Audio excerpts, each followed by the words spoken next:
Good evening students, आप सभी का स्वागत है हमारे इस चैनल पे, जिस पे आप लोगों को काफ़ी अच्छे-अच्छे वीडियोज़ इधर काफ़ी समय से मिलते आ रहे होंगे। और उसमें सबसे बेहतरीन पहल एक है आप लोगों का होमवर्क सीरीज़ प्रोवाइड करना, जो ख़ास करके इंग्लिश लर्नर स्टूडेंट्स को दिया जा रहा है डेली इंग्लिश डाइजेस्ट के नाम से। और इसका आज चौथा सेशन आप लोग देख पा रहे होंगे। ये एक होमवर्क शीट है, जो प्रतिदिन आपको एक टारगेट देने का काम करता है। और जो भी स्टूडेंट लाइब्रेरी गोइंग स्टूडेंट हैं खास करके, उनके लिए बहुत ही कारगर है कि आप लाइब्रेरी पे बैठ के 1 से सवा घंटा इसको बनाइए और फिर इसके सॉल्यूशन कहीं-कहीं पे डाउट अगर हैं तो हमारे यूट्यूब चैनल पर से आप उसे देख कर के उसे क्लियर कीजिए। अगर आप ये सीट कंटिन्यू करते रहते हैं तो मुझे उम्मीद है कि आप बेहतर नहीं बहुत बेहतर इंग्लिश के अच्छे स्टूडेंट आप बन जाओगे। बैंकिंग एस्पायरेंट्स के लिए भी ये बहुत ही कारगर है, साथ ही साथ एसएससी और डिफेंस स्टूडेंट के लिए तो ये रामबाण की तरह काम करने वाला है। साथ ही साथ इसमें लगभग 80 के आसपास क्वेश्चन का आपको कंटेंट दिया गया है, जो शायद आपको कहीं से भी सेल्फ स्टडी करिएगा तो उतना बेहतरीन नहीं मिलेगा। या तो प्रीवियस ईयर मिलता है तो सिर्फ प्रीवियस ईयर मिलता है, और मॉडल टेस्ट पेपर मिलता है तो बहुत ऊट-पटांग से ही क्वेश्चन सेट किए जाते हैं हर जगह। तो ये काफ़ी कॉम्प्रिहेंसिव और काफ़ी बेहतरीन कलेक्शन आपको प्रोवाइड किया जा रहा है। तो आप लोगों से बस यही उम्मीद करूँगा कि ये आप लोग ज़्यादा से ज़्यादा स्टूडेंट को है जो कि जो बिहार शरीफ के लोकल हैं, उनको पास खरीदने के लिए बोलिए। और जो पास खरीद करके यहाँ से ले जाएँगे, उन बच्चों को खास करके बचत ये होगा कि उनको पीडीएफ फॉर्मेट की जगह प्रिंट आउट मटेरियल मिल जाएगा काफ़ी कम पैसे में। और अगर पीडीएफ से बना रहे हो तो बहुत अच्छी बात है, लेकिन पीडीएफ से ज़्यादा चीज़ों को यूज़ करोगे, फिर उसका सॉल्यूशन भी देखोगे तो कितना मोबाइल यूज़ करोगे? अपनी आँखों को भी तो बचाना है आपको। तो मैं तो ये कहूँगा कि जो बिहार शरीफ के आस-पास के बच्चे हैं, वो पास खरीदें और पास खरीद करके प्रिंट आउट जो होता है, वो काफ़ी नेग्लिजिबल अमाउंट में मंथली पास के अमाउंट में ले जा सकते हैं। और फिर आप लोग अगर नहीं कोचिंग आ सकते हो प्रतिदिन, तो आपके पास एक ऑप्शन है कि जो आपका आस-पास का बच्चा कोचिंग आता है हमारे यहाँ, उनको पास दे दीजिए, वो आपका कंटेंट लेते आएँगे आपके लिए। ठीक है ना? बाकी तो पीडीएफ मोड में मैं आपको उपलब्ध करा ही दे रहा हूँ। आप चाहें तो इसको प्रिंट आउट कहीं से करा भी सकते हैं, अगर आप बिहार शरीफ से दूर के स्टूडेंट हैं, कहीं बाहर रहते हैं तो। और इसके सारे सॉल्यूशन वीडियोज़ आपको यूट्यूब पर मिलते चले जाएँगे, जैसे भी मिलते रहें। तो चलिए इसमें देखिए क्या-क्या कंटेंट है, जो नए बच्चे हैं उनको देखना है अगर, तो वो देख लेंगे हमारे साथ जुड़ कर के। तो चलिए आ जाइए हमारे साथ कंटिन्यू बने रहिए। और सबसे पहला जो सेक्शन आपके पास होता है इसमें क्यूब ग्रामर रिवीजन होता है, जिसमें वन डे वन कॉन्सेप्ट के आधार पे मैं कोई एक कॉन्सेप्ट आपको सिखाता हूँ और उस एक कॉन्सेप्ट से बहुत सारे क्वेश्चन आपको बनाने का मौका मिलता है, जो जनरली किसी भी बुक में या किसी भी असाइनमेंट में नहीं मिलेगा। और ये आपके लिए फ़ायदेमंद चीज़ यहाँ पे साबित होती है। तो चलिए हम अपना प्रमोशन बंद करते हैं और कॉन्सेप्ट पे आते हैं। कॉन्सेप्ट कहता है कि कुछ नाउन जो होते हैं जिनका एंडिंग जो होता है एस से होता है, वो सिंगुलर होते हैं और हमेशा सिंगुलर वर्ब ही रखते हैं। ठीक है ना? सॉरी, विदाउट एस बोल रहा था, कोई बात नहीं। कुछ ऐसे नाउन हैं जिनमें एस नहीं रहता है और ना आप इसमें एस लगा सकते हो। कहना ये चाह रहा है सीधे-सीधे कि ना तो इसमें एस रहता है, ना आप इसमें एस लगा सकते हो। ये हमेशा सिंगुलर होते हैं और सिंगुलर वर्ब ही कैरी करते हैं। जैसे कि लिस्ट है, इन्फॉर्मेशन सबसे ज़्यादा पूछा गया, इसमें एस लगाओगे तो गलत। एडवाइस में एएन लगाओगे और एस लगाओगे तो गलत। वर्क के आगे भी वही काम है, एस नहीं लगा सकते। मिस्चीफ में एस लगाओगे गलत। जॉब के आगे एएन लगाओगे तो गलत। फर्नीचर्स नहीं कर सकते। लगेजेज नहीं कर सकते। बैगेजेज नहीं कर सकते। सीनरीज नहीं कर सकते। पोएट्रीज नहीं कर सकते। ज्वेलरीज नहीं कर सकते। ये सारी बातें हैं। फिर आपको यहाँ पर लिख रहा है कि कुछ ऐसे नाउन भी हैं जो विदाउट एस तो हैं, लेकिन वो हमेशा प्लूरल हैं, उनमें एस लगाने का फिर से आपको ज़रूरत नहीं है। और ऐसा इसलिए है क्योंकि दे फॉर्म ग्रुप। ये सारे के सारे जो नाउन आपको मैं बता रहा हूँ कि विदाउट एस भी प्लूरल है ना? विदाउट एस भी ये क्या है भाई? प्लूरल है। और इसका वजह है क्योंकि ये एक ग्रुप वर्ड इंडिकेटर है और इसी वजह से इसका वर्ब भी जो होता है आपके पास में प्लूरल वर्ब ही होता है।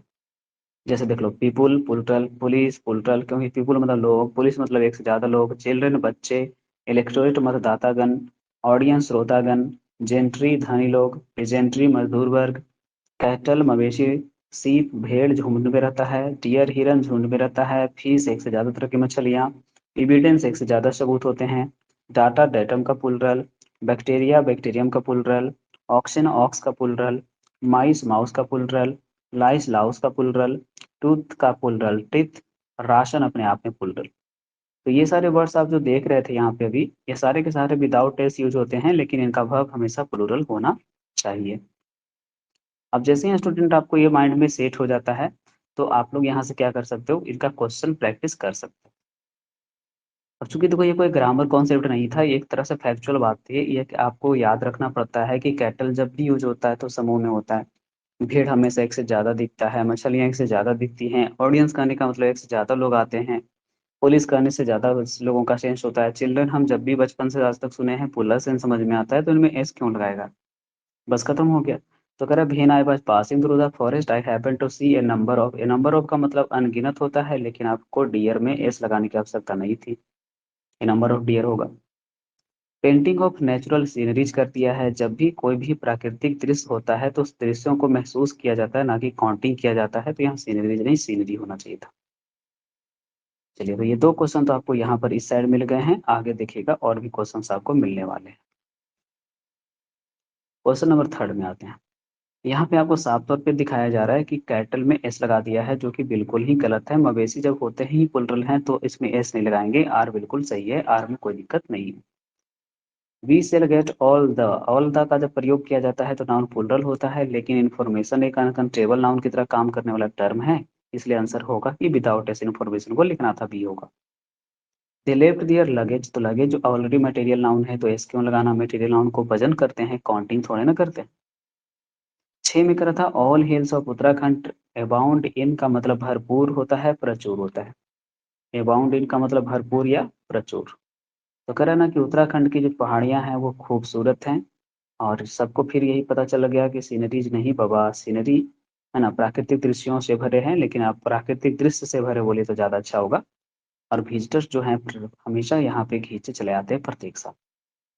साथ में कह रहा था I shall have got attended the meeting, मैंने मीटिंग अटेंड कर लिया होगा, चूंकि I have to complete in allotted time, क्योंकि मुझे अलॉटेड यानी दिए गए समय में काम पूरा करना था। तो आपको सिखाया गया कि वर्क को प्लुरल नहीं करते हैं, तो इस सारे ऑप्शन जहां जहां एस लगा हुआ है सबको कैंसिल कर दीजिए, आंसर सी कर दीजिए, अलॉट ऑफ वर्क।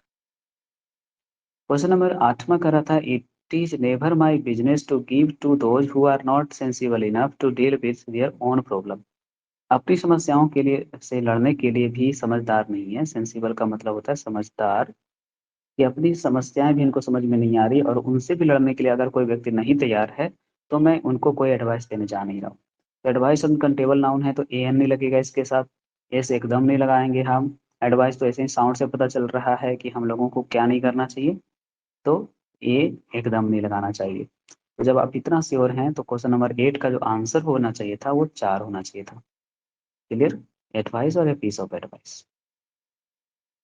अब देखो मैंने भी बताया था कि एविडेंस का मतलब होता ही है एक से ज्यादा सबूत, जब एक से ज्यादा सबूत का हिंदी इसमें आ ही रहा है तो एविडेंसेस क्यों करना, एविडेंस ऑलरेडी प्लुरल टर्म ही है ना, इसलिए आंसर एक। A farmer was leading access नहीं बाबा, ऑक्सन होता है ना। अब देखो ये सब क्वेश्चन एग्जामिनेशन में दिखता नहीं है जल्दी, आपको लग रहा होगा बड़ा आसान चीज है, लेकिन एग्जामिनेशन में दिख जाएगा तब तो माने आपको हम। तो ए फार्मर वाज लीडिंग ऑक्सेन, है ना, बैलों को ले जा रहा था अपने फील्ड की ओर, क्या करने के लिए, तो सुबह सुबह हल चलाने के लिए। प्लॉइंग का मतलब क्या होता है भैया, हल चलाना, है ना। मैंने कोशिश ये किया गया है कि ये जो सीट है वो हर स्टूडेंट को पसंद आए, एक बिगिनर को भी अच्छा लगे, और एक अच्छा स्पीड टेस्ट को पसंद करने वाला बच्चा जो होता है मैच्योर, उनको भी पसंद आए। इसलिए कहीं कहीं पे आपको लगेगा कि यार ये कौन नहीं जानता, लेकिन आपको यही चीज एग्जाम में अगर ध्यान नहीं जाएगा भैया तो दिक्कत हो जाएगी। अब क्वेश्चन नंबर 11 12 दो क्वेश्चन और था। Part of selection for the post of data entry operator, जिसको आप लोग एसएससी में डीईओ बोलते हो, जो लगभग नहीं के बराबर अब पोस्ट रह गया है एसएससी सीएचएसएल में, है ना, उसी को बोल रहा है यहाँ पे कंप्लीट में डाटा एंट्री ऑपरेटर। तो कह रहा है कि डाटा एंट्री ऑपरेटर के लिए क्या क्या सिलेक्शन की प्रक्रियाएं हैं। तो हमें पता है कि क्राइटेरियन जो होता है वो सिंगुलर होता है तो इसमें एस नहीं लगा सकते, क्राइटेरिया प्लुरल होता है तो एस नहीं लगा सकते। तो क्वेश्चन में आपको एक बार कंफर्म है कि क्राइटेरिया प्लुरल है तो इज नहीं लगा सकते, आंसर फाइनली सेलेक्ट हो गया सी, है ना। बाकी दिक्कत दिक्कत है तो वो यहाँ पे जा करके नाउन के सेक्शन में पढ़ सकते हैं स्टूडेंट के, criterion is the singular term and I O N या ओ एन को रिप्लेस किया जाता है क्या चीज से, ए से, तो ये हो जाता है पुल्ड। क्वेश्चन नंबर 12 में कह रहा था very useful to arrive at correct conclusion, सही निष्कर्ष पर पहुंचने के लिए जरूरी है डाटा। तो देखो हमको पता होना चाहिए कि डाटम जो टर्म होता है वो सिंगुलर होता है, और जब इसका प्लूरल यूज करने की बारी आती है तो डाटा यूज होता है। अब मुझे यहाँ से समझ में आ गया कि डाटा अगर है प्लुरल तो फिर ये दिस के साथ क्या कर रहा है और इज के साथ, ये कैंसिल। दिस डाटा, डाटा में एस क्यों लगाना जब डाटा प्लुरल था, है ना? तो एस क्यों लगाना? दिस डाटा इज हो सकता है, दिस डाटा आर ये भी हो सकता है, यानी कि सी और डी दोनों ऑप्शन सही है। तो फाइनल आंसर हम लोग जो करेंगे वो क्या करेंगे? ई कर लेंगे, हाँ, है ना? क्योंकि सी और डी दो दो ऑप्शन कलर करने से बढ़िया है कि हम कर लें ई ऑप्शन।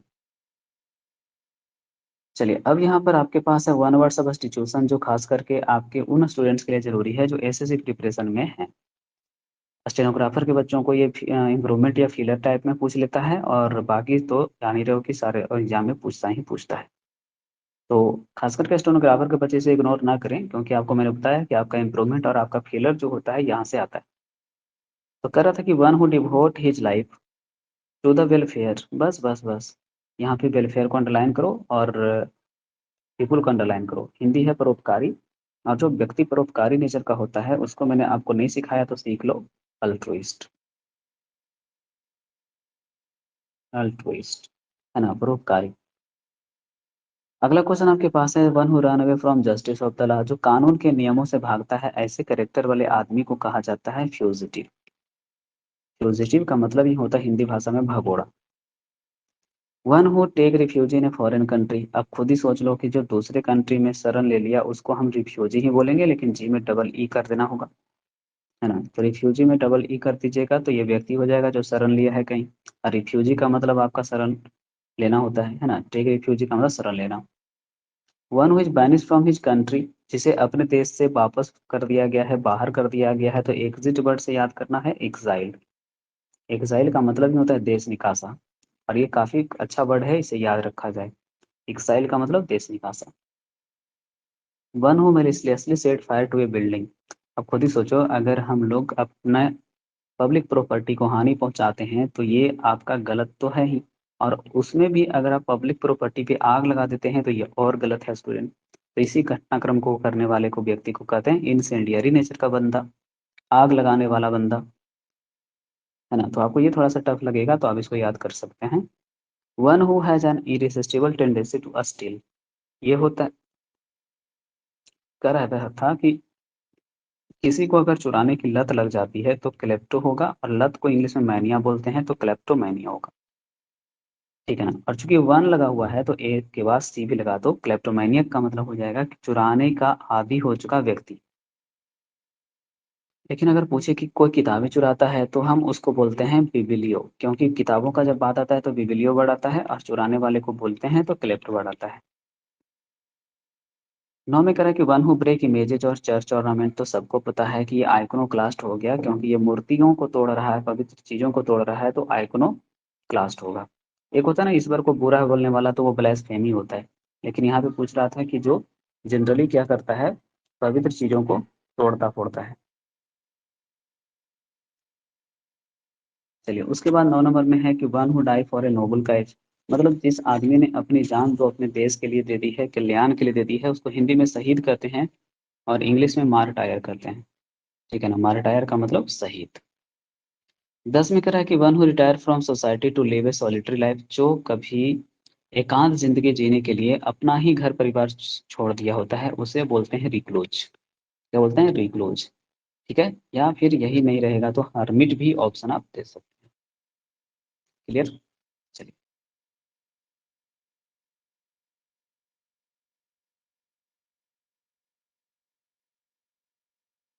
अब देखिए स्टूडेंट, आपके पास जो स्लाइड सामने दिख रहा है उसमें आपको दिखाई पड़ रहा है फ्रेजल वर्ब, है ना? तो फ्रेजल वर्ब का जो सेक्शन होता है, ये अक्सर बच्चे लोग शिकायत करते हैं कि हम लोगों को बहुत टफ लगता है। और मैंने जब से पढ़ाना शुरू किया है तब से मैंने कोशिश ये किया है कि आप लोगों को जो जो टॉपिक टफ लगा है उसे काफी कॉम्प्रिहेंसिव और आसान तरीके से आपके सामने लाने की कोशिश की है मैंने। अब यहाँ तो बताओ, मेरे को एक बार बताओ कि हैमर का मतलब हथौड़ा, है ना? लग रहा है थॉर वाला हथौड़ा याद आ रहा है, और हैमर निकाल रहे हो इसका मतलब सॉल्यूशन निकाल रहे हो कि लो भैया अब नहीं सुनेंगे ये लोग, है ना? नहीं बोलते हैं कि भाई कि जो अ, लात के भूत होते हैं वो बात से नहीं सुनते हैं, तो वही बात हुआ कि अब मुझे अपना हथौड़ा निकालना पड़ेगा। तो हथौड़ा निकालना यानी हैमर आउट, इसका मतलब हो रहा है सॉल्यूशन निकालना। सॉल्यूशन निकालना का मतलब मान लेते हैं स्ट्राइक वर्कर को मनाने के लिए आपने कुछ चाल चला, वो सेंस में, है ना? तो स्ट्राइक और वर्कर्स ही क्वेश्चन में ज्यादातर आते हैं सब्जेक्ट में। हैंड आउट तो ऐसे ही पता चल रहा है कि हाथ में लेकर के बाहर तक पहुंचा दिए, लगता है कि घर में आपके पूजा हुआ था आप क्या किए, 2-3 आदमी खड़ा हो गए और हाथों-हाथ है जो कि क्या किए, अपने घर का पूजा का प्रसाद आउट यानी डिस्ट्रीब्यूट कर दिए। तो लीफलेट और स्टूडेंट ये सब हो सकता है कि कैंडिडेट जो थे वो क्या कर रहे थे, लीफलेट बाँट रहे थे, है ना? घर में पूजा हुआ था तो लोग पूजा में प्रसाद बाँट रहे थे, ये सब। अब देखो जो होल्ड आउट होता है ये मुझे दिल के अपने करीब अब महसूस होने लगा है, क्योंकि सेंस ये है कि अगर हम एक सैनिक हैं तो हमें अपने दुश्मनों को होल्ड आउट करके रखना चाहिए बॉर्डर पे। तो वही यहाँ पे लिखा हुआ है कि एनिमी को बॉर्डर पे क्या करना, रोक के रखना। तो इसका मतलब ज़बरदस्त विरोध करना। तो होल्ड आउट का मतलब होता है ज़बरदस्त विरोध करना या रोके रहना। तो हिंदी मैं नहीं लिख रहा हूँ, हिंदी आपको खुद लिखना है कि हैमर आउट का मतलब सॉल्यूशन निकालना, हैंड आउट का मतलब बाँटना, होल्ड आउट का मतलब थामे रहना। आयरन आउट तो ऐसे ही पता चल रहा है कि आपने देखा कि आपका जो जूता था वो छेद होने होने को है, तो पता चला कि उसमें एक आयरन का कील जो था वो निकला। यानी आयरन आउट का मतलब होता है कि अब प्रॉब्लम निकला कि अरे यार यही ना चुभ रहा था, है ना? तो खास करके 2 पार्टियों के बीच या 2 दोस्तों को बीच में जब किसी प्रकार का रिलेशन गैप हो जाता है, बहस हो जाता है, तब इसका यूज़ होता है कि दोनों दोस्तों को मिलाने के लिए किसी ने क्या किया, आयरन आउट किया। तो हिंदी है आपके पास समस्या को सुलझाना या फिर गले की हड्डी को बाहर निकालना, ये सेंस है। आगे कह रहा है कि नॉकआउट, तो सबको पता है कि नॉकआउट का मतलब हारने का सेंस होता है। और कई कई बार क्या होता है कि कोई भी जो मूवी वगैरह है वो आपको नॉकआउट करा देती है।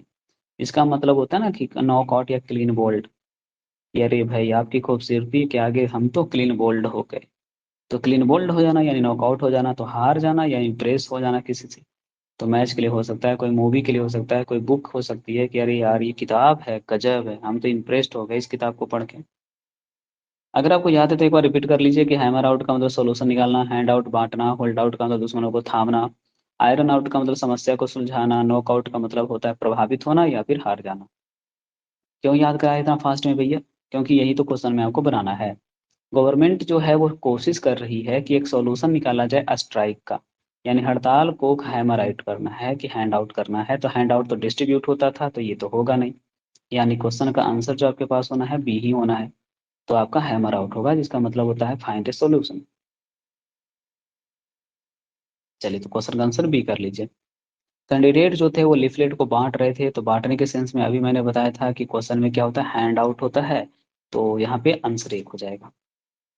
अगला में करें our soldier at the enemy on the borders. तो बॉर्डर पर जो है वो हमारे दुश्मनों को हमारी सेना रोके रहती है। यानी क्या होगा आंसर आपके पास में, तो होल्ड आउट का सेंस आ रहा है ना, तो शायद होल्ड आउट ही आंसर करना चाहिए था। क्या हो गया आंसर, होल्ड आउट, है ना? इसका मतलब ही हो रहा है आपके पास में थामे रहना या विरोध करना, अपोज और फेस। अगला क्वेश्चन आपके पास है, प्रिंसिपल ने बहुत ही अच्छा प्रयास किया दोनों स्टूडेंट के बीच में जो गले की हड्डी था उसे आयरन आउट करने का, है ना? तो आयरन आउट का मतलब गले की हड्डी को निकालना, तो आंसर आपके पास में बी ही आना था, 4 का बी। आगे करा कि जो अक्षय कुमार की मूवी थी पैडमैन हैज मी, उसने मुझे बहुत ही प्रभावित किया, तो इम्प्रेस करने के सेंस में नॉकआउट होता था, क्लीन बोल्ड होने के सेंस में तो आंसर एक होगा। चलिए तो ये था आपके पास फ्रेजल वर्ब का सेक्शन। अब हम लोग लेकर के चलते हैं। तो यहाँ पर आपको एक चीज़ और ध्यान देने वाली बात है स्टूडेंट, कि आप लोगों के लिए एक थीम वाइज मुहावरों का कलेक्शन भी मैं इसमें दे रहा हूँ कंटिन्यू। अगर बच्चे आप रेगुलर इसको कर रहे हो तब तो ठीक है, और इसको रट्टा मार करके आपने लाइफ में यूज कर करके नहीं करोगे तो कोई फायदा इस शीट को देने का नहीं है। और सबसे बड़ा प्रयास जो है आपको बेहतर बनाने का है, और आपका भी इसमें सेल्फ इन्वॉल्वमेंट बहुत बहुत बहुत जरूरी है। तो चलिए थीम बाय इडियम्स का सबसे पहले आपको थीम क्या है, हॉर्स। यानी आज का हर एक वर्ड जो है उसमें हॉर्स वर्ड को फोकस करके बताया गया है मुहावरों को। जैसे लग रहा है कि अगर कोई बंदा बहुत खाता है तो बोलते हैं यार ये तो घोड़े की तरह खाता है, तो ईट लाइक ए हॉर्स यानी ईट ए लॉट। अगला में कर रहा है कि अरे यार तुम तो छुपा रुस्तम निकले, डार्क मतलब अंधेरा में थे, तो ये अंधेरे में रहना या फिर छुपा रुस्तम निकलना, अनएक्सपेक्टेड विनर साबित होना। चलिए अगला में put the cart before the horse. बताइए, घोड़े के आगे, उसके मुंह के आगे आप लोगों ने क्या किया, टमटम कर दिया और बोला चलाओ। भाई वो टमटम मुंह से चलाएगा, वो तो खींचता है ना बंदा। तो put the cart before the horse का मतलब उल्टा काम करना, डू समथिंग अपोजिट। और ये क्वेश्चन सबसे ज्यादा बार पूछा गया क्वेश्चन है, तो रिपीटेड है। Don't look a gift in the horse mouth, कहने का मतलब होता है दान की बछिया के दांत नहीं गिनते, है ना? दान का मतलब गिफ्ट हो गया, हॉर्स का मतलब यहाँ पे बछिया बोलना है, और माउथ मतलब मुंह। अब देखो कहावत में अगर आपको बछिया बोला है तो आप हॉर्स नहीं बछिया ही समझना। तो don't look a gift in the horse mouth का मतलब दान की कचपचिया के दांत नहीं गिनते। तो don't compare price of free thing, जो फ्री में आपको मिला है, गिफ्ट में जो मिला है उसका कीमत मत लगाइए कि कप हमको गिफ्ट में मिला है यार 30 रुपया का, तो कप ये लग रहा है ना, 130 रुपया का नहीं है, 30 रुपया का लग रहा है। तो ये गलत बात है। जो भी मिलता है उसका कीमत फ्री चीजों का नहीं लगाइए। अगला है straight from the horse mouth. जानते हैं ये सोचना मुझे सीधे सीधे उसी आदमी से मिली है जो अंदर का आदमी है, यानी एकदम रिलायबल इंफॉर्मेशन मिलना। तो straight from the horse mouth का मतलब कोई न्यूज जो है एकदम घोड़े के मुंह से आया है, मतलब एकदम उस बंदे के नाम से आया है, उस बंदे के पास से आया है जो अंदर रहता है। ठीक है ना, तो ये भी आपके पास काफी अच्छा है। अब देखो हॉर्स सेंस कॉमन सेंस, या तो याद ही रख लो कि घोड़ों के पास अपना भी एक कॉमन सेंस होता है, वही हो रहा है हॉर्स सेंस कॉमन सेंस। चलिए आगे और बढ़ते हैं। करना कि कृपया कर अपने घोड़ों को बांध लें। तो होल्ड योर हॉर्सेस का मतलब है कि कृपया कर अपने मन के उग्रता को, अपने मन के गुस्से को, अपने मन के पागलपन को रोकना, कंट्रोल करना, या तो इंतजार करना सब कुछ सही होने का। तो होल्ड योर हॉर्सेस का मतलब होता है खुद को थामना, है ना। हॉर्स ट्रेड का मतलब हो जाता है बस वो करो कि इतना में दीजिएगा, नहीं दीजिएगा ठीक है तो रहने दीजिए, नए लेंगे, यानी सौदेबाजी करना, बार्गेनिंग करना। तो हॉर्स ट्रेड का मतलब बार्गेनिंग करना।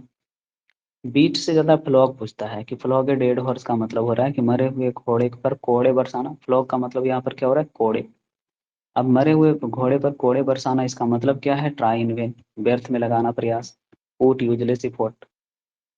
10 में कह रहा है राइड द हाई हॉर्स। खुद ही सोच सकते हो कि आपने उस घोड़े पर बाजी लगाया है जो सबसे ऊंचा घोड़ा लग रहा था आपको। इसका मतलब है कि आप लोग तब यूज करिएगा इसको कि राइड द हाई हॉर्स का मतलब कि हम तो हमेशा लीड रोल में रहते हैं, जहां भी जाते हैं, कोई भी गेम रहता है, मेरा ही घोड़ा जीतता है, मेरा ही घोड़ा चलता है। तो राइड द हाई हॉर्स का मतलब हो रहा था कि महत्वपूर्ण भूमिका में होना, प्ले ए ग्रेट रोल या लीड एन एक्टिविटी। तो ये थोड़ा सा आपको परेशान कर रहा है तो रिवीजन कीजिए। ट्रोजन या स्टॉकिंग हॉर्स का मतलब होता है disguised activity.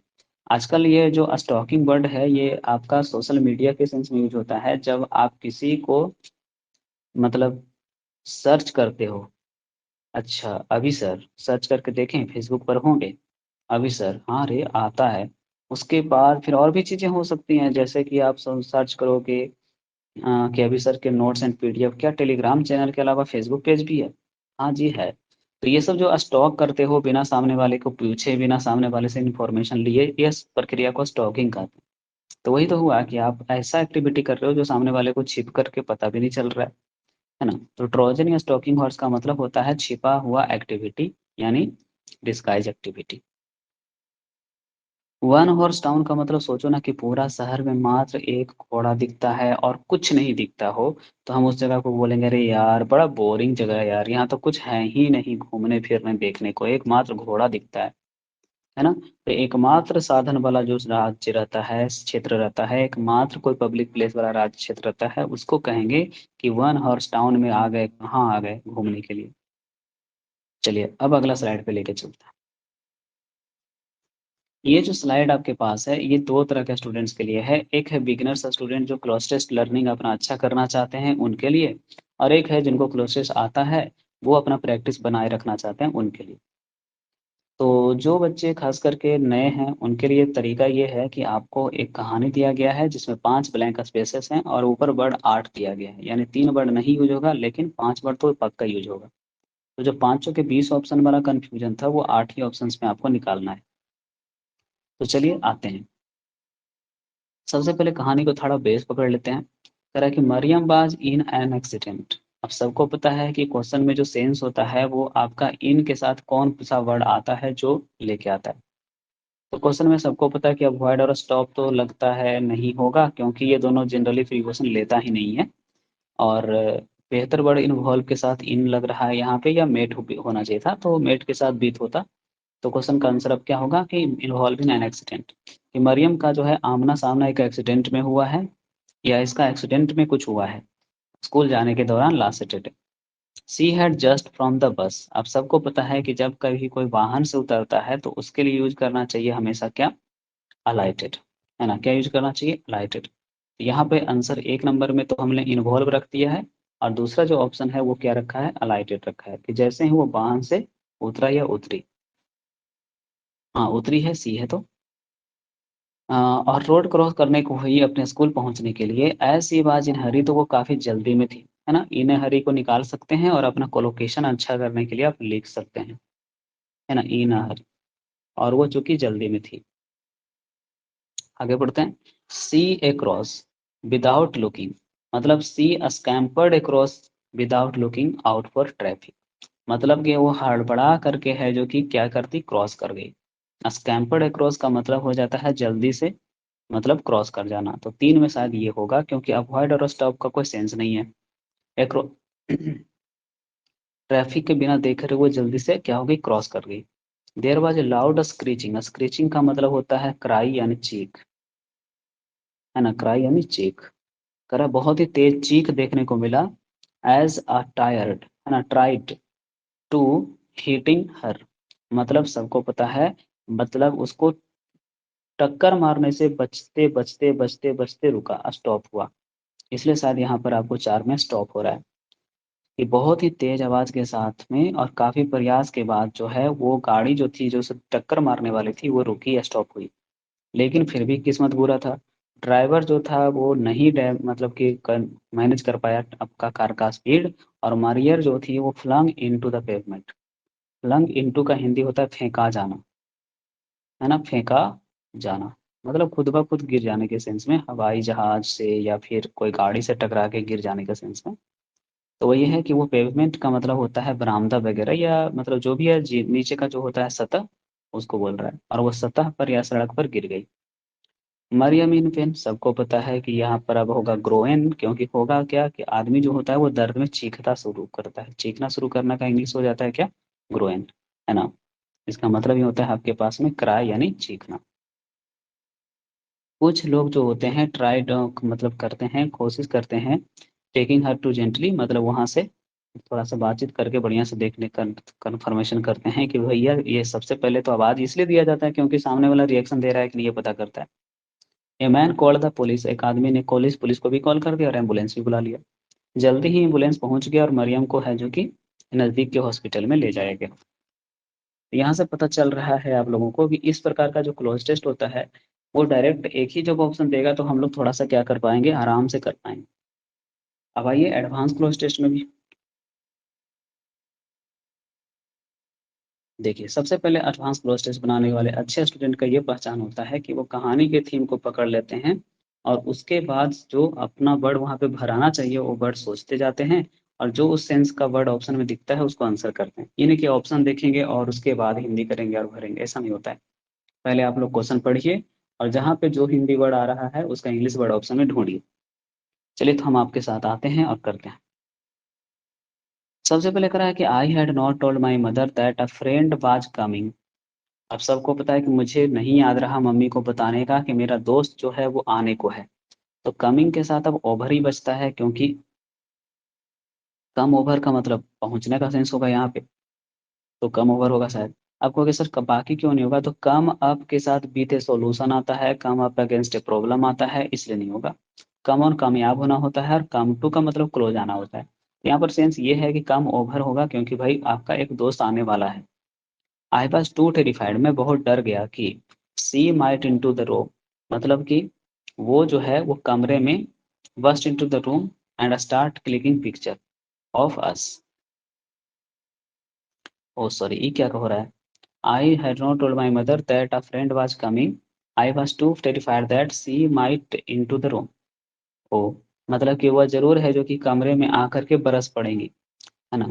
And start clicking picture of अस, लेकिन उसने क्या कर दिया, मतलब पिक्चर क्लिक करना शुरू कर दिया। ये बड़ा अजीब लग रहा है यहाँ पे, कहानी कैसे इन्होंने दिया है। फिर करा था इन आवर स्टडीज, ओ, और हम लोग जो थे वो अपनी पढ़ाई में एकदम लीन थे। जब आप पढ़ाई वगैरह में लीन होते हैं तो इनग्रॉस्ड का ही यूज करेंगे तो बेहतर होगा। चलिए, जब वो कमरे में आए तो हम लोग पढ़ाई में लीन थे। प्रोबेबली विथ द मोस्ट घैस्टली, अब सबको पता है कि जब जनरली में आप घैस्टली वर्ड का यूज करते हैं तो इसका सेंस होता है आक्रामक।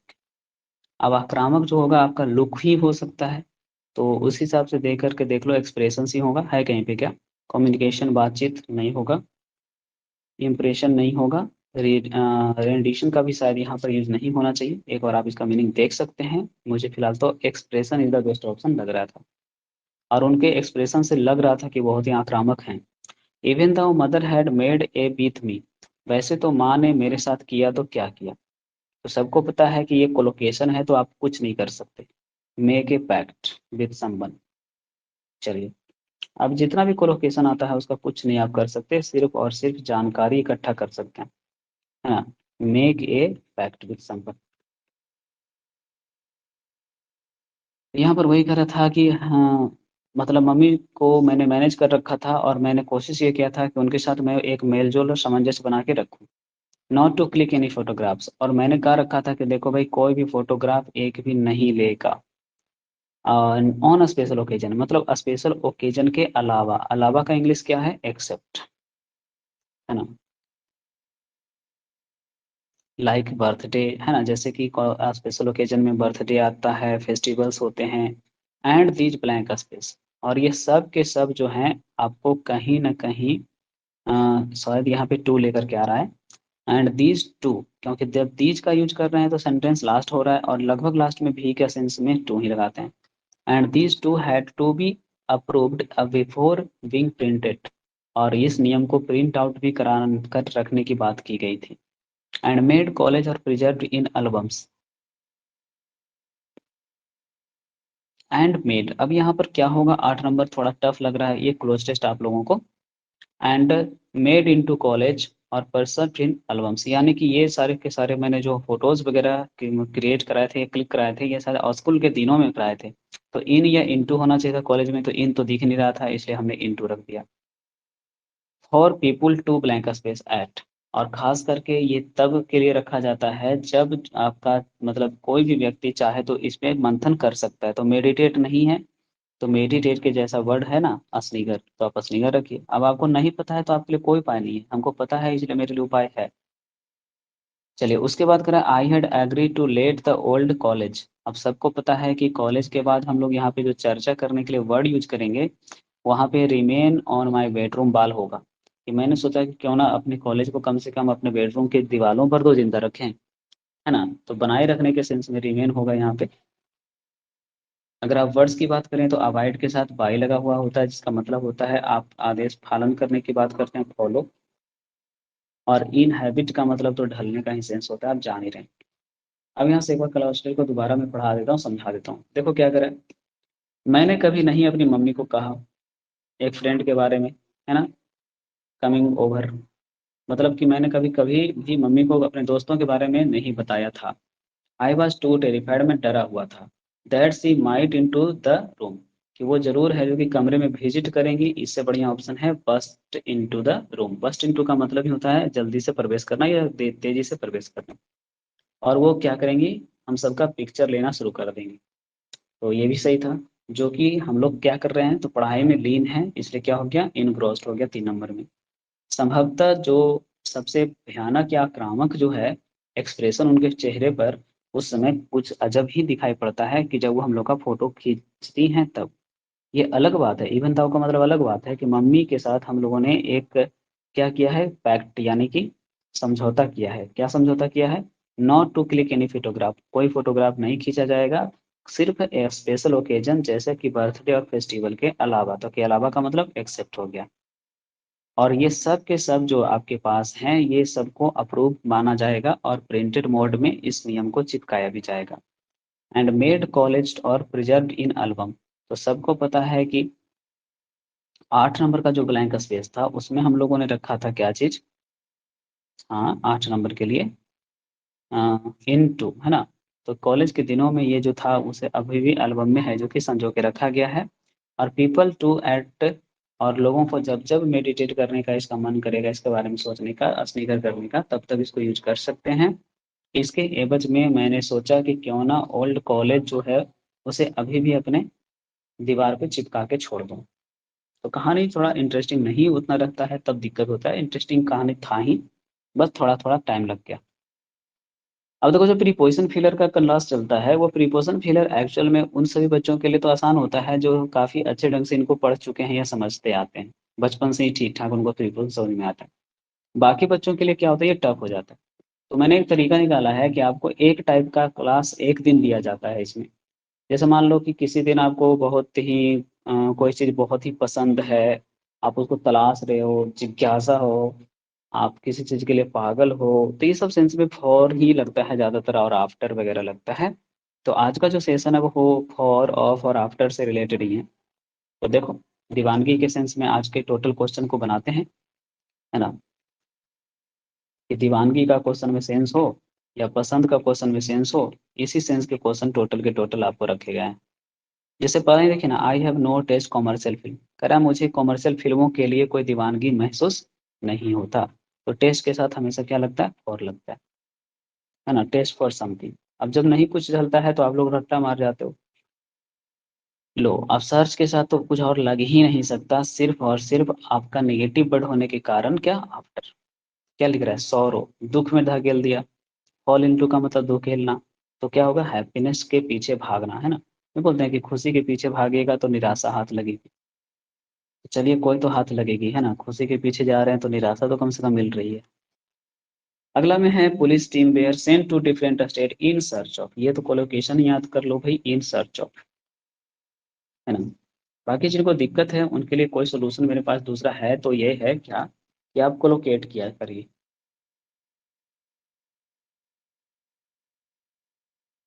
चलिए, आप कोलोकेट करने का क्या मतलब हुआ वो बताते हैं।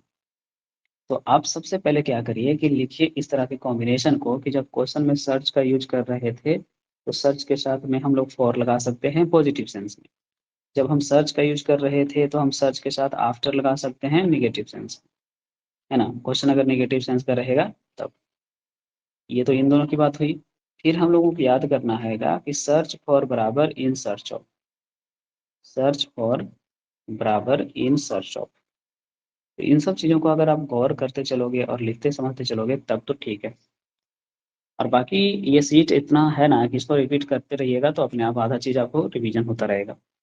लो, कल ही पढ़ाए थे आप लोगों को कि अगर भैया फॉन्ट का यूज करते हो तो ये तो ऑफ लेता है, लेकिन अगर आप इस नाउन वर्ड बनाते हो, इसको फॉन्टनेस बुला देते हो, तो ये फिर से आपको सर्च के जैसा फॉर ले लेता है। बाकी हिंदी करके बना लो। एक्सेसिव फॉन्टनेस सेल फोन के लिए आपके कंसंट्रेशन को पूरी तरह प्रभावित कर सकता है। तो क्या हो जाएगा, फॉर अब दो दो जगह है, इसलिए आंसर फर्स्ट वाला को रख देते हैं, है ना, चार भी सही है था। चलिए, अभी और भी क्वेश्चन है फिल इन द ब्लैंक्स के। देखिए, सबसे पहले आप सब खुद ही बताइए कि डिजायर के साथ फॉर होता है कि नहीं, तो कहोगे हाँ सर होता तो है। तो सबको पता है कि जब क्वेश्चन में डिजायर वर्ड का यूज करिएगा, एयर्न वर्ड का यूज करिएगा, है ना, आप क्रेव वर्ड का यूज करिएगा, पैसन वर्ड का यूज करिएगा, PASSION। आपको इधर अभी मिला था फॉन्ट का, क्या फॉन्टनेस वर्ड का यूज करिएगा। ओके। तो ये सारे जो टर्म्स होते हैं ये हमेशा आपको क्या लेते हैं, फॉर लेते हैं। तो जितना भी ये इच्छा सूचक वर्ड है, ये सब का सब आपका क्या लेता है, तो आपका फॉर लेता है। चलिए,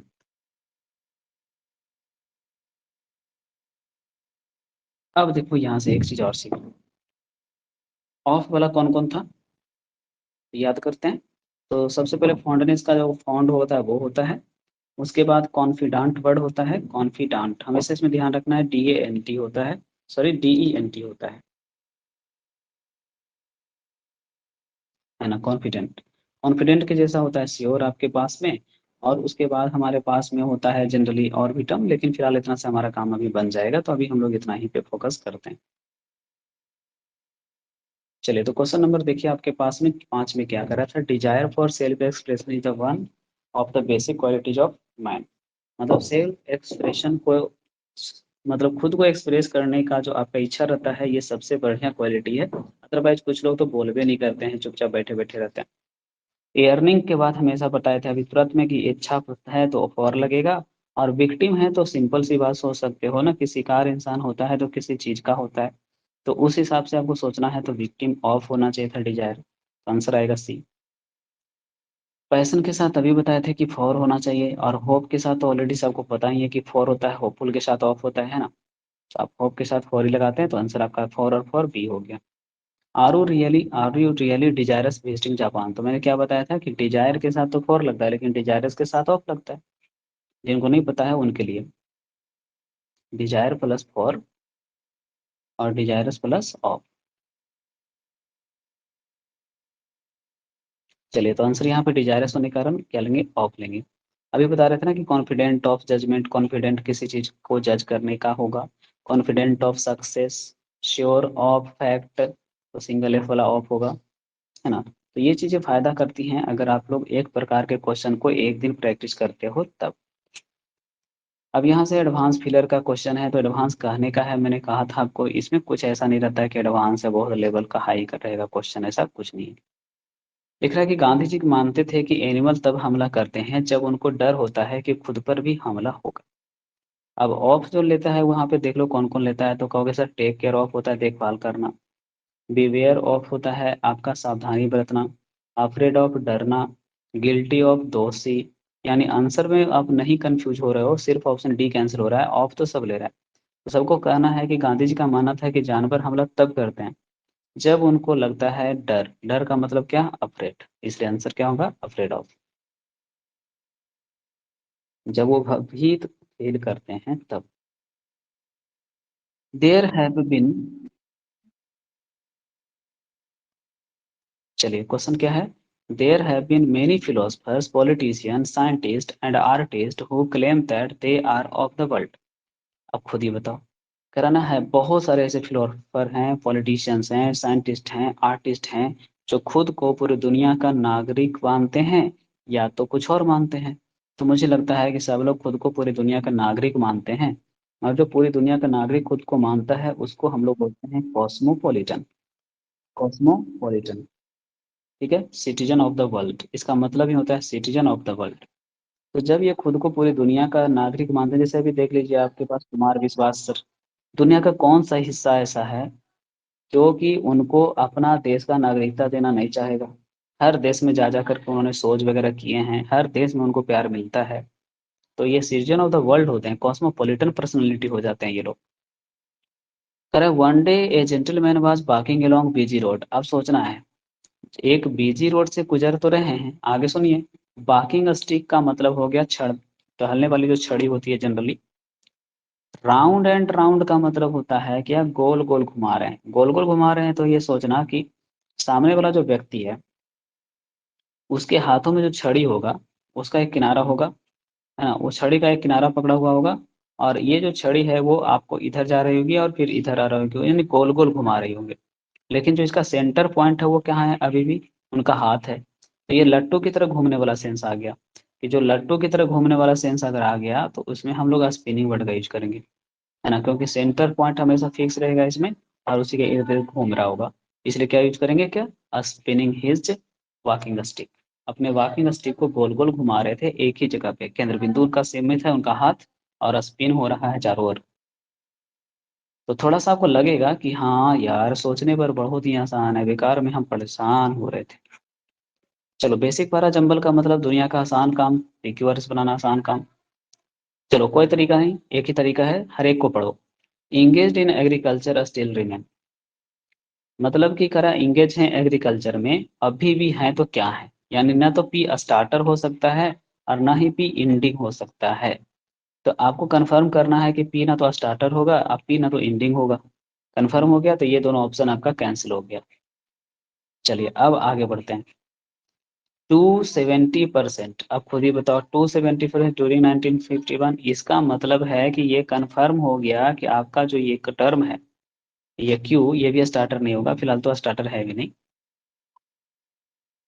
आगे चलते हैं। At around 60% compare to, compare के साथ क्या लगता है? टू लगता है।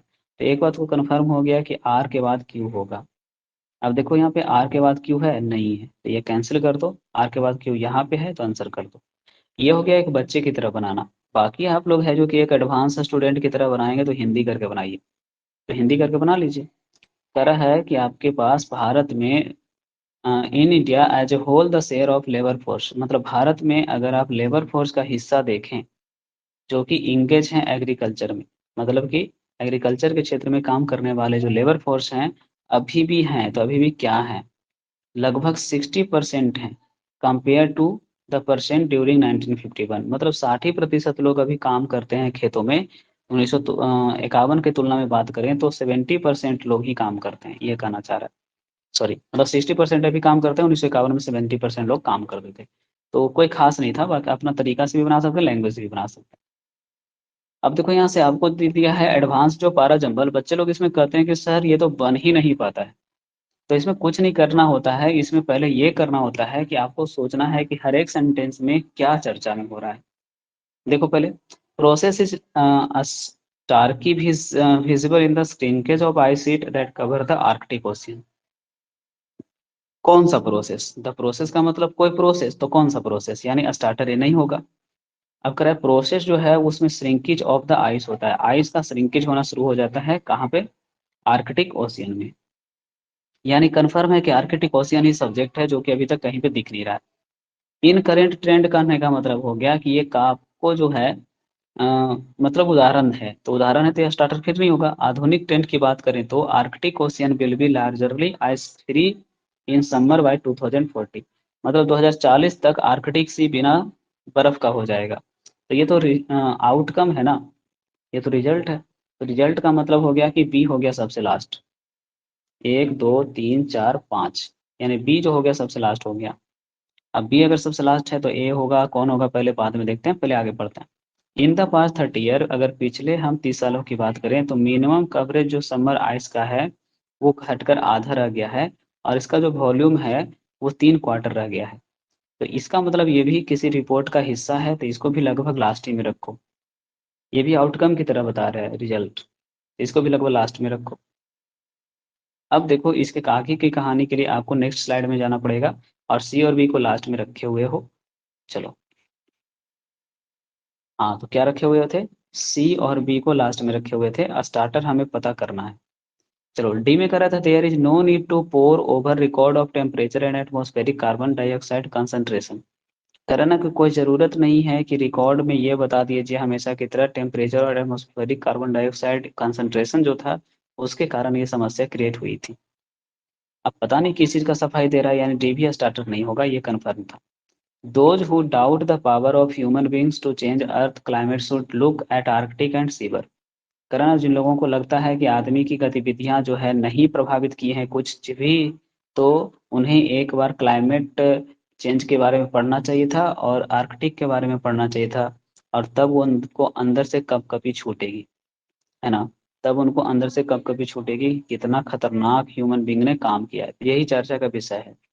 उसके बाद डी को रखो, है ना। पहले ई को रखो कि जिनको डाउट है कि ह्यूमन बींग की एक्टिविटी कभी कुछ ऐसा कर सकती है तो उन्हें आर्कटिक के बारे में पढ़ना चाहिए, और उसका जब पढ़ेंगे तब उनका रूह कांप जाएगा।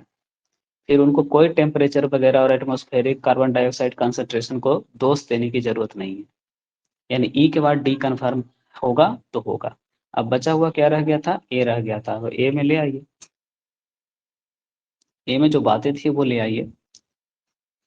ए में बात क्या था? जो प्रोसेस जो था वो शायद आपको आर्कटिक ओशियन में बर्फ के पिघलने से ही शुरू हो चुका है ना। बर्फ का आर्कटिक में बर्फ के पिघलने से ही यह प्रक्रिया क्या हुई है? शुरू हुई है, कन्फर्म। उसके बाद आपके पास जो बचा हुआ रहेगा उसको देख लीजिए। ए के बाद सी रख रहे थे, उसके बाद लास्ट में बी रख रहे थे। क्वेश्चन नंबर देखिएगा, करेंट न्यूज फिलर का जो आपका कंटेंट है इसमें आपको ध्यान देना होता है कि क्वेश्चन में कोई खास कॉम्बिनेशन नहीं है, बस आपकी स्पोकन अच्छी होनी चाहिए। और ये जो क्वेश्चन आपका बनाया जाता है इसमें खास करके इस बात का ध्यान रखा जाता है कि आपका जनरल नॉलेज अच्छा हो, ना कि आपकी इंग्लिश ही अच्छी हो खाली। तो देखिए लिख रहा है कि इंडियन ओरिजिन यानी भारतीय मूल के, है ना। इंडियन ओरिजिन यानी भारतीय मूल के। इससे ये फायदा हुआ कि आपको पता चला कि भारतीय मूल के बोलते हैं तो इंग्लिश टर्म क्या होता है। ये नहीं है कि बस आपको हर जगह इंग्लिश सिखाना ही इंपॉर्टेंट है, आपको ये समझाना भी इंपॉर्टेंट है कि आप लोग बहुत सारे टर्म का हिंदी का इंग्लिश बहुत आराम से सीख सकते हैं। तो कह रहे भारतीय मूल के हैं, नाम है T Rajkumar, president of financial action task force, TATF के प्रेसिडेंट चुने गए हैं, जो वर्ल्ड का एंटी टेररिज्म फाइनेंसिंग एजेंसी है। ठीक है ना। एंटी टेररिज्म के लिए काम करने वाली एक वित्तीय निकाय है जिसको बोलते हैं TATF, यानी कि हाँ TATF। चलो, तो ये आपका जो है इसका इन्होंने को बनाया गया है प्रेसिडेंट। अब सबको पता है कि इसके रूप में उन्होंने पद संभाला है, तो टेक ओवर का मतलब पद संभालना, अब के रूप में का मतलब एज भी होगा, तो आंसर क्या होना चाहिए था, एक, यानी स्पोकन से ही बन जाएगा। अब जो मल्टीपल एरर का क्वेश्चन इसीलिए आपको दिया जाता है क्योंकि एक तो बैंकिंग पैटर्न ये है, और दूसरी बात क्या है कि एसएससी के स्टूडेंट हो या आप किसी भी चीज़ के डीए डिफेंस के स्टूडेंट हो, जो क्वेश्चन लेंदी टाइप का लिखता है ना, उस क्वेश्चन में क्या होता है कि आप लोग छोटा-छोटा मिस्टेक ढूँढ के निकल जाते हैं और कई बार छोटा मिस्टेक को इग्नोर करके बड़ा मिस्टेक आंसर देता है। तो आप लोगों का जो एक आध क्वेश्चन गलती कॉमन एरर का होता है वो ना होगा अगर आप इसका 15, 20, 50 सेट कर लीजिएगा तब। तो चलो पढ़ते हैं। प्रोमिनेंट ग्लोबल प्लेयर, अभी तक तो यहाँ कुछ नहीं लगा। इन सेमीकंडक्टर इंडस्ट्री, अभी तक कुछ नहीं लगा। आईजीएसएस वेंचर, आईजीएसएस का वर्ब सिंगुलर है, सही है। हैज के बाद भी3 है, ये भी सही है। एग्रीमेंट के आगे ए कौन लगाता है भैया, एन लगेगा। तो आंसर पहला तो कंफर्म हो गया कि बी पार्ट में गलती है, ए की जगह क्या होना चाहिए था, एन होना चाहिए था। फिर आगे बढ़ते हैं।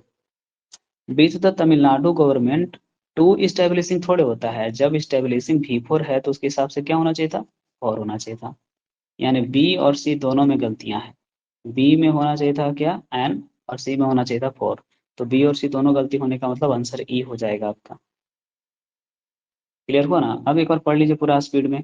Prominent global player in semiconductor industry, यानी कि सेमीकंडक्टर इंडस्ट्री में सबसे खास जो भूमिका अदा करने वाला है संस्थान वो है आईजीएसएस। उसने हिम्मत जुटाया है और उसने एक एग्रीमेंट साइन किया है तमिलनाडु गवर्नमेंट के साथ ताकि वो सेमीकंडक्टर पार्क तमिलनाडु में क्या कर सके, स्थापित कर सके। तो क्वेश्चन आएगा एग्जामिनेशन में कि सेमीकंडक्टर पार्क कहाँ स्थापित किया जा रहा है, तो आप तमिलनाडु में कर सकते हैं।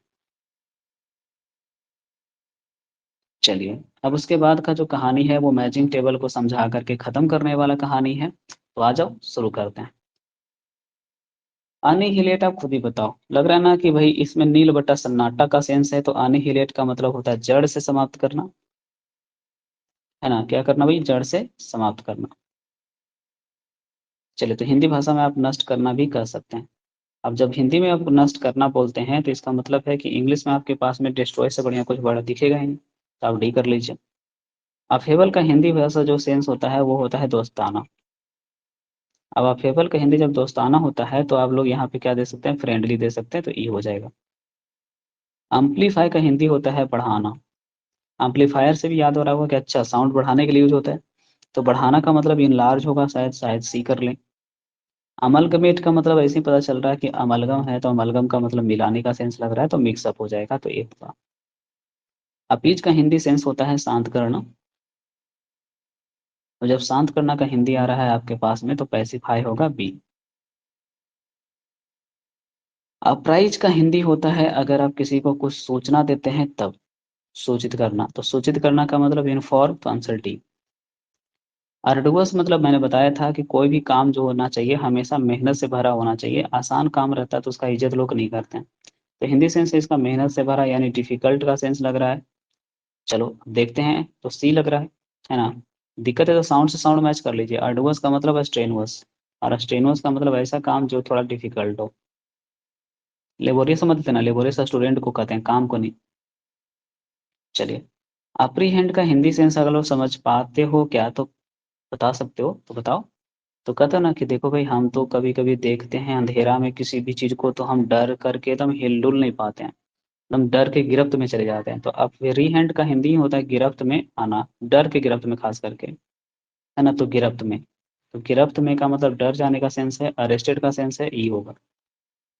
अमेलियोरेट का मतलब होता है कि मान लेते हैं कि किसी का फाइनेंशियल स्थिति खराब चल रहा था या किसी का कुछ भी खराब है उसमें सुधार, तो अमेलियोरेट का हिंदी होता है सुधार लाना। और सुधार लाने का मतलब हो जाता है आपके पास में क्या, इम्प्रूव, तो आंसर एक होगा। एडुलेशन का हिंदी होता है चापलूसी, तो चापलूसी के लिए आपको जो वर्ड यूज करना चाहिए था वो होना चाहिए था फ्लैटरी। तो चलिए, प्रेज या फ्लैटरी होगा ही, जी हाँ बिल्कुल बी में दिख रहा है।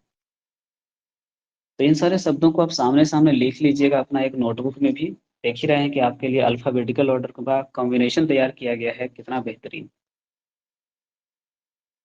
चलिए स्टूडेंट, तो आपको एक मिनी मॉक टेस्ट भी है जो आज के सेट पर ही आधारित होता है, तो चलिए अब उसमें लेके चलते हैं और उसके क्वेश्चंस आप लोग से बनवाते हैं। देखिए मिनी मॉक टेस्ट 4 है आपका, इसलिए क्योंकि ये चौथा क्लास का सेशन है जो हम लोग डिस्कस कर रहे हैं। तो सबसे पहले आप लोगों को क्रेडिट जाता है इस सारे चीज़ों का, इस सारे कलेक्शन का ईएससी एकेडमी की टीम को, है ना? जिसमें हमारे ऑपरेटर हैं, हम हैं, और सबसे बड़ी बात है हमारे कुछ सीनियर स्टूडेंट्स भी हैं, जो हम लोगों को बताते रहते हैं कि क्या-क्या कंटेंट बच्चों के लिए ज़रूरी हो सकता है आने वाले समय में या अभी के समय में। तो उन बच्चों को भी क्रेडिट जाता है, जिसकी वजह से ये इतना बेहतरीन कलेक्शन आपके बीच में आ पाता है।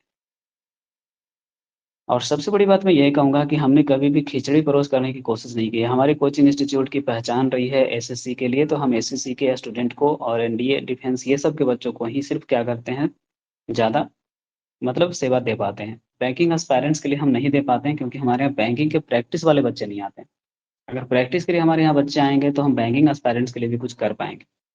लेकिन अभी फ़िलहाल हम सिर्फ़ एसएससी के बच्चों को के बीच ही लोकप्रिय हैं, तो हम उन्हीं बच्चों के लिए थोड़ा, है ना, प्रचलित भी हैं। तो आ जाइए मिनी मॉक टेस्ट 4 अब हम लोग सॉल्व करते हैं। पहला क्वेश्चन आपको दिया है कि डार्क हॉर्स का मतलब बताइए, तो हिंदी में क्या पढ़ाए थे? छुपा रुस्तम ना? तो अनएक्सपेक्टेड विनर। अब बताओ रिलायबल इन्फॉर्मेशन मिलने का मतलब होता है सीधा इन्फॉर्मेशन उसी से मिलना जो ऑफिस के अंदर था, है ना? तो straight from the horse mouth. चलो अब जरा बता दो फ्लॉग ए डेड हॉर्स का मतलब क्या पढ़ाए थे? Useless effort. मरे हुए घोड़े को घोड़े बरसाना, है ना? यूजलेस इफोर्ट, बेकार का प्रयास लगाना। होल्ड योर हॉर्सेस का मतलब आपके पास होता था कि भाई कंट्रोल करना, कि नहीं भैया ऐसा नहीं करना है, वैसा नहीं करना है, अपने इमोशंस को कंट्रोल करो। राइड द हाई हॉर्स का मतलब होता है आपको हमेशा ही क्या सेंस में आता था यूज, जल्दी से याद करो, है ना? अगर आप नहीं याद करोगे तो फिर मुझे बताना ही पड़ेगा कि राइड द हाई हॉर्स क्या होता था। चलो पता आया? नहीं आया? अरे बाबा कुछ नहीं है, मैंने कहा था आप जहाँ भी जाते हैं वहाँ आप ही जीतते हैं, तो लीड का सेंस हुआ। चलिए क्वेश्चन नंबर 4 में नहीं 3 में आना है अभी। अच्छा देख लो, you should have passion for your work, है ना, एंड होप फॉर फ्यूचर। ये तो सेमी क्वेश्चन मिल गया तो और अच्छी बात है। One which banish from his country, याद है? बैन करने का मतलब आउट करना, एग्जिट करना, और एग्जिट से याद आएगा एक्साइल। फ्यूजिटिव का मतलब होता है रन अवे फ्रॉम जस्टिस, जो नियम कानून से भागता है। चलिए मार्टायर का मतलब होता है जो शहीद हो जाता है अपने देश के लिए।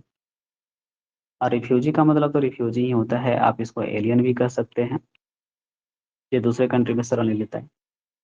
क्वेश्चन नंबर 5 में कह रहा था कि आपको सुटेबल और करेक्ट फ्रेज लेकर के आना है। क्या लिख रहा है? ही हैज क्वारल्ड और the girl whom he wanted to marry, जिससे वो शादी करने वाला था उसी से लड़ गया। देखो डील आउट का मतलब होता है आपके पास में पैसों को इन्वेस्ट करना, ये तो होगा नहीं। ईक आउट लिविंग होता था, 2 वक्त की रोटी जुटाना, होगा नहीं। ब्रिंग आउट का मतलब होता है किताब वगैरह पब्लिश करना, तो होगा नहीं। तो अब होगा क्या? लड़ जाने के सेंस में फॉल आउट। फॉल आउट का मतलब क्वारल। ऐसे तो ना, फॉल मतलब गिरना, आउट मतलब बाहर, तो लड़ाई करके वो रिलेशनशिप से बाहर गिर गया। अफेबल का मतलब डबल एफ है, यानी फ्रेंड फ्रेंड खेल लेते हैं, है ना? तो अफेबल का मतलब क्या बताए थे? फ्रेंड फ्रेंड खेल लेते हैं, यानी दोस्ताना, दोस्ताना का मतलब फ्रेंडली। अडामेंट का मतलब जिद्दी होता है। हॉस्टाइल का मतलब आप लोग क्रूर भी कह सकते हैं। फ्यूरियस का मतलब आप लोग क्रूर ही कह सकते हैं, आक्रामक।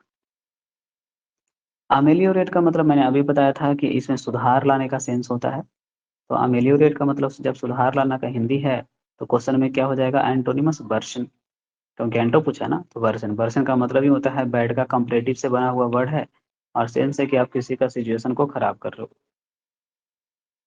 इम्प्रूव सुधारना होता है, रेक्टिफाई का मतलब भी इम्प्रूव ही होता है, और अमेंड का मतलब ही हो जाता है आपके पास में रेक्टिफाई ही, सुधारना ही।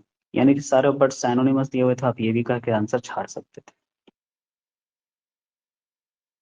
चलिए बाकी आप बनाकर ही इस वीडियो सेशन को देखिए, अगर आप मेरे रेगुलर कंटेंट, है ना, रिसीवर हैं तब। सीप मेस नहीं लगता है क्योंकि सबको पता है कि सीप ग्रुप कलेक्टिव नाउन था। आज का सेशन का कॉन्सेप्ट ऑफ द डे का ये वर्ड था। चलिए पैसिव वॉइस बनाना है, देख लीजिए क्वेश्चन का नाउन पहले कौन है? न्यूज। तो न्यूज हमेशा सिंगुलर है, और हैव को सिंगुलर में लिखना होगा न्यूज के साथ। तो पहले द न्यूज के बाद हैज देख लेते हैं। द न्यूज के बाद हैव गया, द न्यूज के बाद पास्ट एकदम नहीं चलेगा हैव हैज में, और द न्यूज के बाद फिर से हैव गया, तो आंसर क्या बच गया? सी। मतलब वैसा भी वो सिखाया जा रहा है आपको जो कि ट्रेंडी टाइप का है, अभी पूछ रहा है exam. Substitute with correct narration, कोई बात नहीं। सेड टू को चेंज करना है हैव के कारण पहले तो आस्क्ड में। तो आस्क्ड का प्रयोग इन दोनों सेंटेंस में किया है। फिर देखो क्वेश्चन में जो हैव होता है उसको हैड में चेंज करेंगे क्योंकि यहाँ सेड आपका पास्ट में है। तो हैव के कारण ये वाला आंसर गलत हो जाएगा, तो आंसर बच जाएगा डी नंबर। तो ये था आप लोगों का डेली होमवर्क सीरीज का चौथा सेशन जो हम लोगों ने किया पूरा। अब आप लोगों से बस यही उम्मीद रहेगा कि आप ज़्यादा से ज़्यादा संख्या में जुड़िए और इस वीडियो को भी लोगों तक पहुंचाइए। हमारे टेलीग्राम चैनल अभी सर के नोट्स एंड पीडीएफ पर इसका पीडीएफ भी उपलब्ध रहता है।